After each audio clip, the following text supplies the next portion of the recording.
with the Philippines. And you have the shirt, Filipinas. But then you don't speak Tagalog.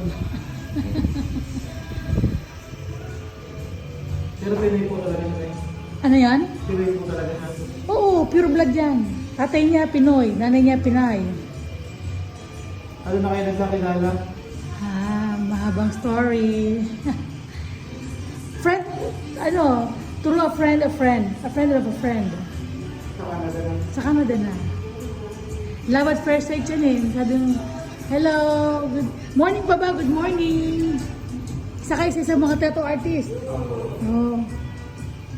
Tito ko. Hi Tito. Nakitito eh, no? Hindi siya ba?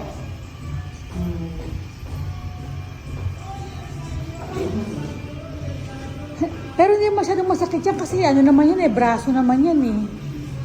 Ano, ito, hindi ba ito masakit sa akin? Medyo, no? Marami kasing artist dito sa Pilipinas. Mm. Pero kasi malalaman mo talaga talagang yung mga line, Yeah. kung straight. Yeah. Okay na ba itong sulat ko, Josh? Straight naman siya, oh. Opo, kasi tsaka ano po yan, customized po. Customized. Kumbaga sa lahat ng Milagros sa kayo lang talaga yan. Wala kayong kaparehas ng po. Yeah. Original, OG. Diba? OG. OG ako. Ang ganda ng ano mo, ng studio mo. Hindi siya ano, di ba? Parang art na art lang ang dating ng dingding. Ano, hindi na ito inat-art. Ganito lang siya, no? Wala nang halik-halik. Wala nang kulay-kulay. Sige. Unique nga, unique.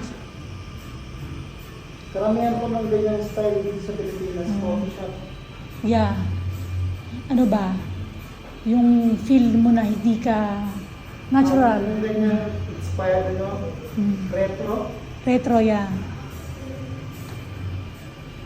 So, Dapat nga po may mga ano ba yan eh, bakal-bakal.